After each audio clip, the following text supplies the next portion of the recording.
Good morning students, how are you? I hope you all are fine. This is Mridula Jangid, faculty of Shivjyoti educational group Kota. बच्चों, आज हम स्पर्श गद्य भाग का पार्ट 3 पढ़ेंगे जिसका नाम है ततारा वामिरो कथा। लोक कथा पर आधारित ततारा वामिरो कथा दर्शाती है कि तलवार चाहे लकड़ी की ही क्यों ना हो, जर्जर रूढ़ियां जब बंधन बनकर जीवन को बोझिल कर देती है तब उन्हें तोड़ने के लिए लकड़ी की तलवार में भी धरती का सीना चीर डालने की शक्ति आ जाती है। बच्चों, अब मैं आपको लेखक परिचय से अवगत कराती हूँ। ततारा वामिरो कथा के लेखक हैं लीलाधर मंडलोई। लीलाधर मंडलोई का जन्म 1954 को जन्माष्टमी के दिन छिंदवाड़ा जिले के एक छोटे से कस्बे गुड़ी में हुआ। उनकी शिक्षा दीक्षा भोपाल और रायपुर में हुई। उन्हें प्रसारण की उच्च शिक्षा के लिए 1987 में कॉमनवेल्थ रिलेशंस ट्रस्ट लंदन की ओर से आमंत्रित किया गया। 31 अक्टूबर 2013 को वे प्रसार भारती दूरदर्शन के महानिदेशक के पद से सेवानिवृत्त हुए हैं। लीलाधर मूलतः कवि हैं। उनकी प्रमुख कृतियां हैं घर घर घूमा, रात बिरात, मगर एक आवाज, ये बदमस्ती तो होगी, देखा अनदेखा, काला पानी, लिखे हुए में दुख, एक बहुत कोमल तान, मनवा बेपरवाह, अंडमान निकोबार की लोक कथाएं, पहाड़ और परी का सपना, चांद पर धब्बा, पेड़ बोलते हैं। उनके रचना कर्म के लिए उन्हें समय समय पर मध्य प्रदेश साहित्य परिषद के रामविलास शर्मा सम्मान, रजा सम्मान और वागेश्वरी पुरस्कार से सम्मानित किया गया है।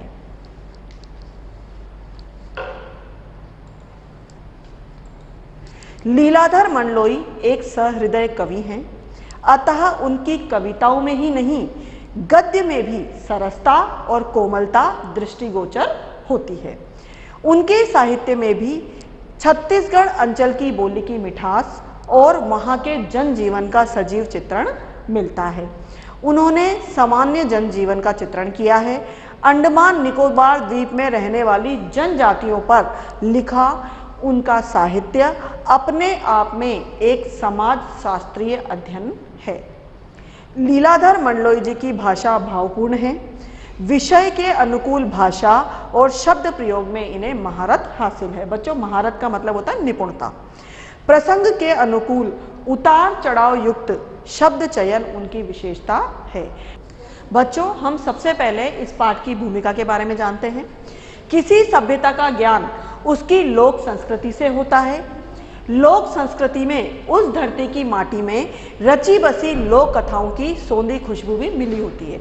बच्चों, लोक कथाओं का मतलब होता है जन समाज में प्रचलित कथाएं।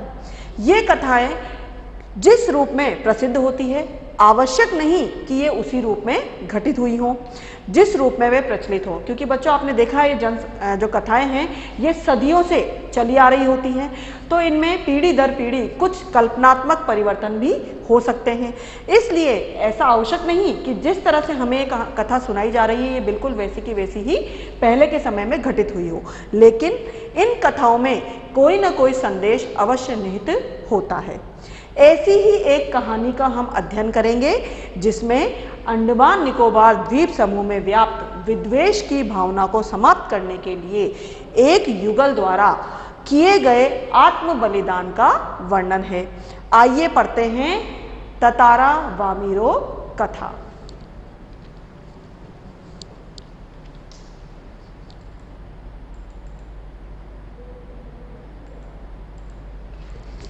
ततारा वामिरो कथा अंडमान निकोबार द्वीप समूह पर प्रचलित लोक विश्वास पर आधारित एक प्रेम कथा है। यहाँ लोगों का विश्वास है कि अंडमान का अंतिम द्वीप लिटिल अंडमान और निकोबार द्वीप समूह का पहला द्वीप कार निकोबार प्राचीन काल में जुड़े हुए थे, मतलब ये दोनों एक ही थे। इनके पृथक होने, पृथक मतलब अलग होने के विषय में यहाँ एक कथा प्रचलित है जो इस प्रकार है। बच्चों, ऐसा माना जाता है कि पहले लिटिल अंडमान और कार निकोबार दोनों एक साथ जुड़े हुए थे, यहाँ पर जनजातियाँ निवास करती थी, लेकिन एक ऐसी कथा इनके बीच प्रचलित है जिससे पता चलता है कि ये दोनों पहले एक थे और बाद में ये दोनों विभक्त हो गए हैं। सदियों पहले यहाँ ततारा नाम का एक सुंदर और बलिष्ठ युवक रहता था। वह अत्यंत नेक व मददगार व्यक्ति था और सबकी सहायता करता था। उसके त्याग के कारण उसके गांव पासा के लोग ही नहीं बल्कि जो अन्य गांव के लोग हैं, जो समूचे द्वीप में जितने भी गांव थे, सभी लोग उसका बहुत आदर करते थे।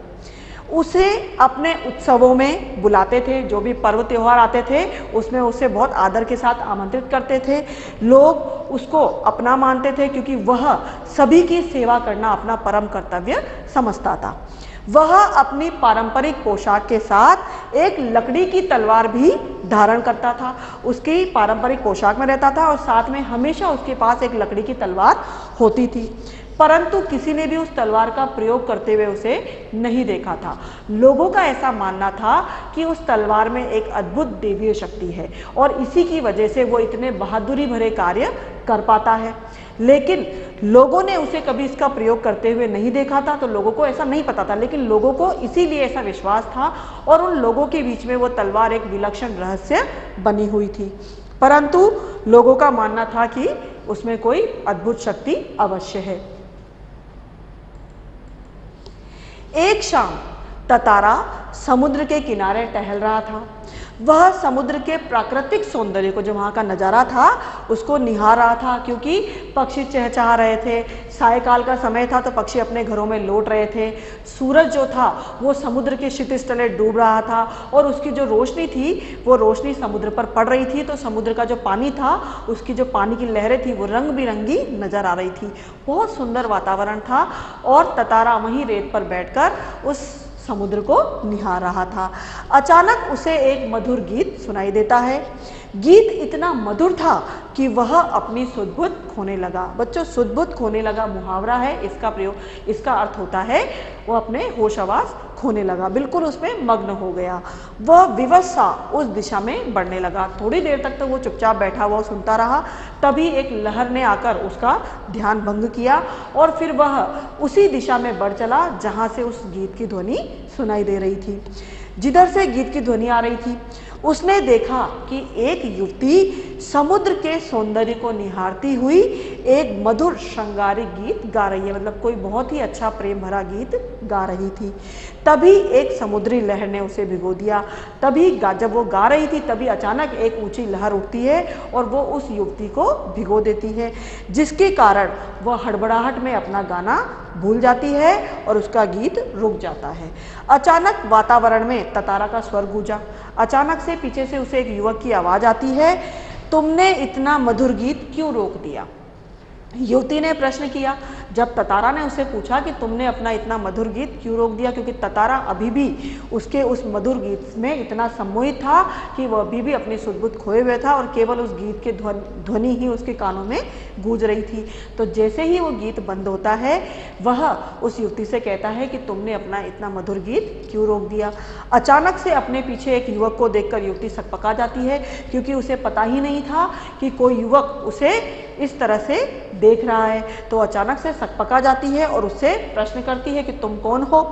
अपने गांव के युवक के अतिरिक्त मैं किसी के भी प्रश्न का उत्तर देने के लिए बाध्य नहीं हूं। ततारा मानो बेसुध था। ततारा अभी भी होश में नहीं था। उसने युवती से पुनः गीत गाने के लिए कहा, क्योंकि अभी भी उसके कानों में उन्हीं गीत की ध्वनि गूंज रही थी और वो अभी उसी गीत में खोया हुआ था। तो उसने वापस वही प्रश्न किया। युवती से उसने फिर पूछा, युवती से कहा कि तुमने अपना गाना क्यों रोक दिया? युवती ने फिर उससे प्रश्न पूछा कि पहले तुम मुझे बताओ कि तुम कौन हो? लपाती गांव में तो मैंने तुम्हें पहले कभी नहीं देखा। तो इससे हमें पता चलता है कि जो वो युवती थी वो लपाती गांव की थी और जो ततारा है वो पासा गांव का था। दोनों अलग अलग गांव के थे।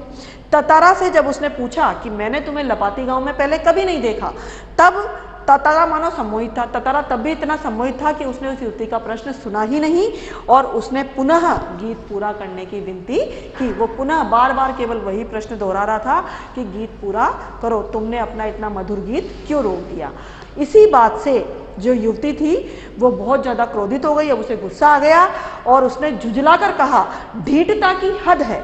मैं जब से तुम्हारा परिचय पूछ रही हूँ और तुम एक ही राग अलाप रहे हो। राग अलापना यानी बार बार वही प्रश्न बार बार दोहरा रहे हो। गीत गाओ, गीत गाओ, आखिर क्यों? क्योंकि मैं तुम्हारे प्रश्नों के उत्तर देने के लिए बाध्य नहीं हूं, मैं केवल अपने गांव के युवक के प्रश्नों का उत्तर देने के लिए ही बाध्य हूं। अब ततारा को मानो होश आया, जब वो युवती इतना झुंझलाकर उसके ऊपर बोली तो उसको थोड़ा सा होश आया। अब उसे तो अपनी गलती का एहसास हुआ। उसने युवती से माफ़ी मांगी और माफ़ी मांगते हुए कहा कि मुझे क्षमा कर दो, मैं जीवन में पहली बार इस तरह से विचलित हुआ हूँ। उसके पूछने पर युवती ने उसे अपना नाम वामीरो बताया। उसने उससे बहुत बार क्षमा याचना की कि मुझे माफ़ कर दो, मैं तुम्हें इस तरह से परेशान नहीं करूँगा, मैं तुम्हारा रास्ता भी नहीं रोकूंगा, बस तुम मुझे अपना नाम बता दो। तब युवती ने उसे अपना नाम बताया, वामीरो। ततारा ने उससे अगले दिन वापस आने की याचना की कि तुम मुझसे कल वापस मिलने आना। अनमने मन से वामीरो ने ना कह दिया। अनमने मन से मतलब बिना मन के उसने ना कह दिया। ततारा ने कहा, जब वामीरो जाने लगी, वो वापस अपने गांव की तरफ दौड़ पड़ती है। वो दौड़ती रहती है और पीछे से ततारा चिल्लाकर बोलता है कि वामीरो, मेरा नाम ततारा है, कल मैं यहीं पर तुम्हारी प्रतीक्षा करूंगा। वामीरो भागती हुई अपने घर चली गई, वो रुकी नहीं और वो सीधी अपने घर चली जाती है। घर पहुंचकर भी वामीरो ततारा के प्रभाव से छूटने के लिए छटपटाती रहती है। मतलब वो बार बार ये प्रयास करती है कि ततारा, जो उसके साथ घटना हुई है, ततारा के बारे में जो उसने सुन रखा है, तो ततारा के जो विचार है उसे अपने मन से निकाल दे। लेकिन वो बहुत प्रयास करती है, लेकिन बार बार ततारा के विचार, वही विचार उसके मन में वापस आ जाते हैं। वो चाह कर भी ततारा के विषय में सोचने से अपने आप को नहीं रोक पाती है। ततारा का याचना भरा चेहरा उसकी आंखों के सामने आ जाता है। बार बार उसका चेहरा उसकी आंखों के सामने घूमने लगता है। उसने ततारा के विषय में जो कुछ सुन रखा था, उसने ततारा के विषय में सुन रखा था कि वो बहुत ही बहादुर है, शक्तिशाली है, बहुत ही पराक्रमी है, बहुत अच्छे बहुत ही बड़े बड़े कारनामे वो करता है। लेकिन जब वो ततारा को उसने देखा तो ततारा उससे बिल्कुल विपरीत उसे लगा। वो बहादुर तो लगा उसे, लेकिन उसके साथ ही वो उसे लगा एकदम भोला, निश्चल और शांत, क्योंकि ततारा उसके सामने एक बिल्कुल ही अलग रूप में आया था। अपने जीवन साथी के विषय में जैसी कल्पना उसने की थी, हर युवती की अपनी अपनी कल्पना होती है जीवन साथी के लिए, तो जैसे कल्पना वामीरो ने अपने जीवन साथी के लिए की थी, ततारा उसे बिल्कुल वैसा ही लगा। परंतु उनके गांव में यह नियम था कि गांव के बाहर विवाह संबंध नहीं हो सकते। मतलब एक गांव का युवक दूसरे गांव की युवती से शादी नहीं कर सकता। ऐसा उस समय बहुत ही सख्त नियम था और कोई भी उस नियम को तोड़ता नहीं था। जो भी उस नियम को तोड़ने का प्रयास करता था तो गांव के जो लोग थे उसको बहुत ज़्यादा बुरा मानते थे, इसलिए इस नियम को कोई भी नहीं तोड़ सकता था। अतः वामीरो ने उसे भूलने का प्रयास करने लगी। वामीरो ने ततारा को भूलना ही उचित समझा, क्योंकि उसे पता था कि उन दोनों का विवाह संभव नहीं है, इसलिए वो बार बार उसे भूलने का प्रयास करने लगी।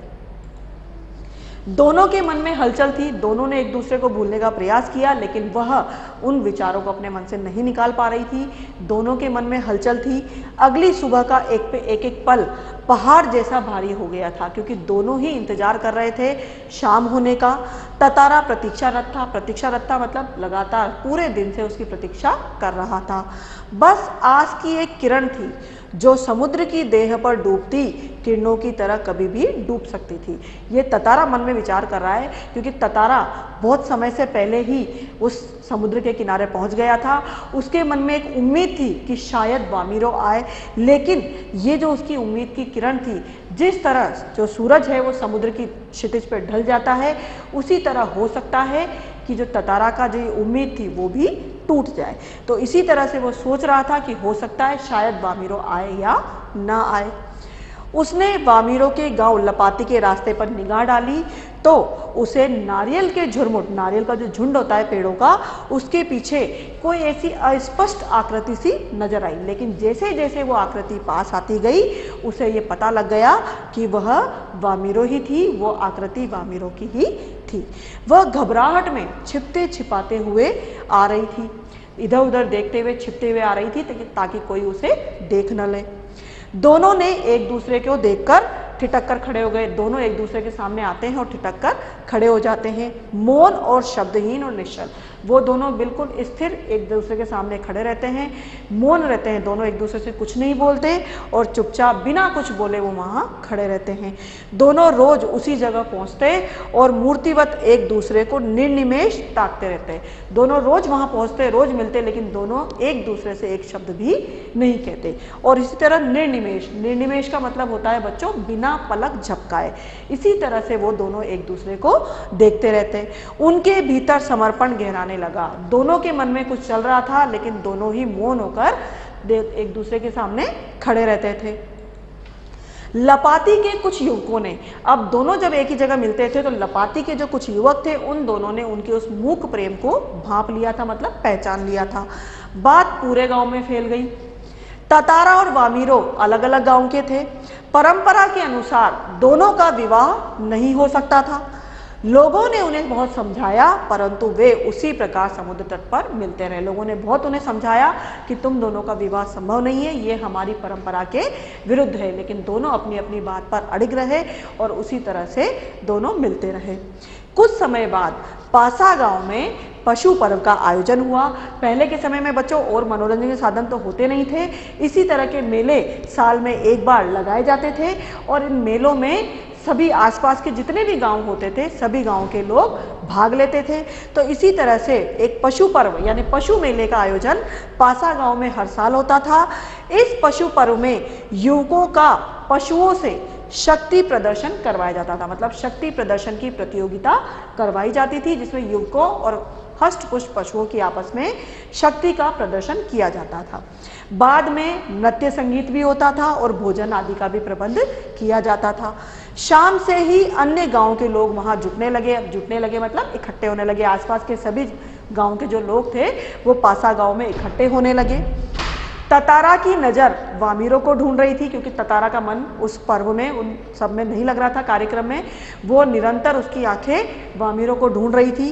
तभी उसे वामीरो नजर आई। नारियल के पेड़ के झुरमुटों के पीछे उसे वामीरो नजर आई, क्योंकि वो छुप रही थी, उसे डर लग रहा था, इसलिए वो पेड़ के पीछे छुपी हुई थी।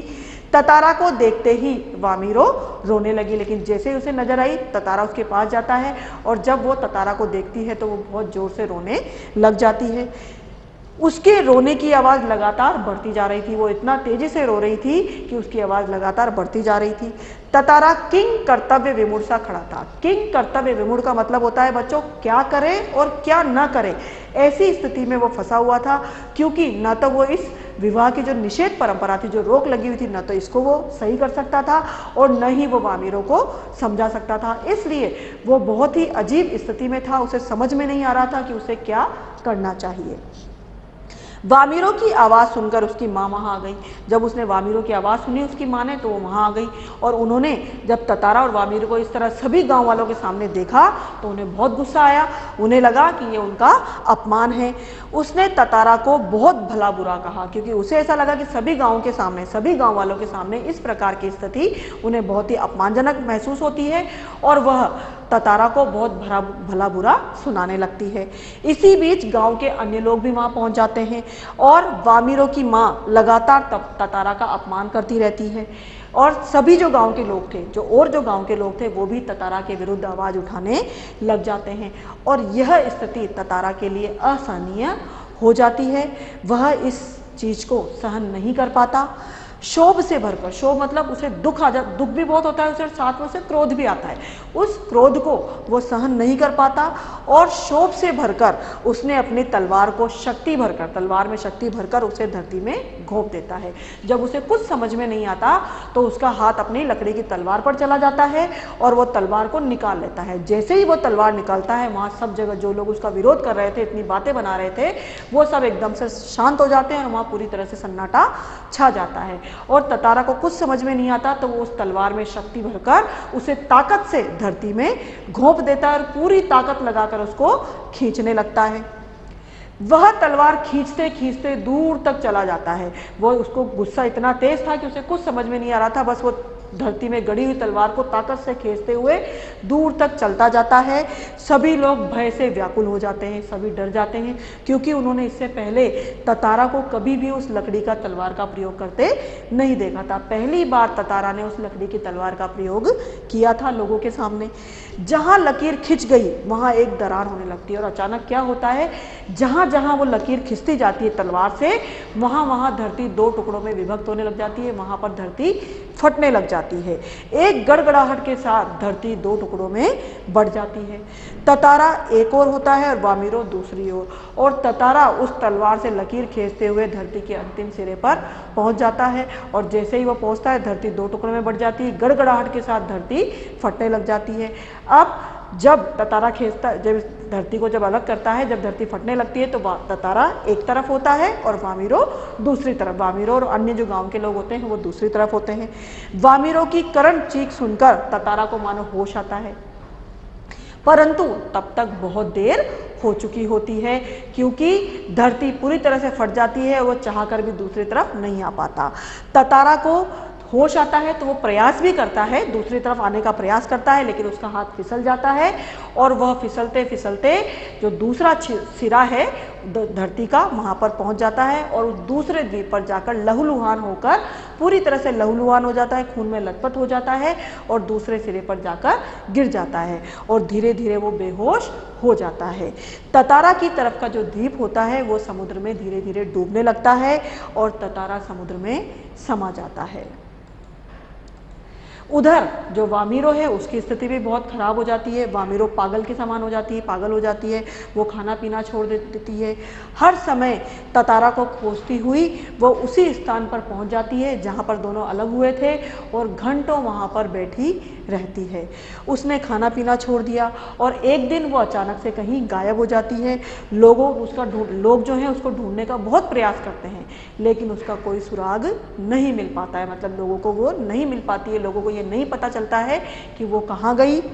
आज न ततारा और वामीरो दोनों नहीं है, न तो आज ततारा है न ही आज वामीरो है, परंतु उनकी जो ये प्रेम कहानी है वो आज भी घर घर में सुनाई जाती है।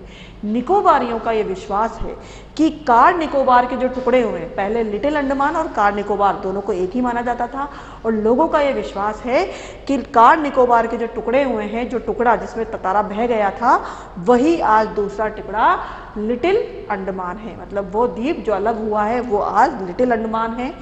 ततारा वामीरो की त्यागमयी मृत्यु के बाद निकोबारी लोग दूसरे गांव में भी विवाह संबंध करने लगे। उन्होंने जो आत्म बलिदान दिया उससे विवाह की जो निषेध परंपरा सदियों से चली आ रही थी, उस परंपरा पर रोक लग गई और अब जो वहाँ के लोग थे वो एक दूसरे गांव में भी आपस में वैवाहिक संबंध स्थापित करने लगे। तो इस युगल के आत्म बलिदान से ये प्रथा पूरी तरह से समाप्त हो गई।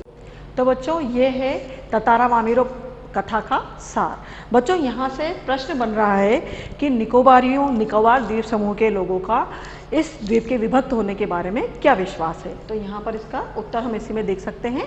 निकोबारियों का मानना है कि कार निकोबार के जो टुकड़े हुए हैं उसमें से एक टुकड़ा लिटिल अंडमान है, यानी पहले जो दोनों द्वीप एक ही थे, इसमें से जो ततारा की तलवार से जो टुकड़ा विभक्त हुआ है वो है लिटिल अंडमान। अब बच्चों आपके इस पाठ में से बोर्ड में जो महत्वपूर्ण प्रश्न आते हैं मैं उन्हें भी आपको बता देती हूँ।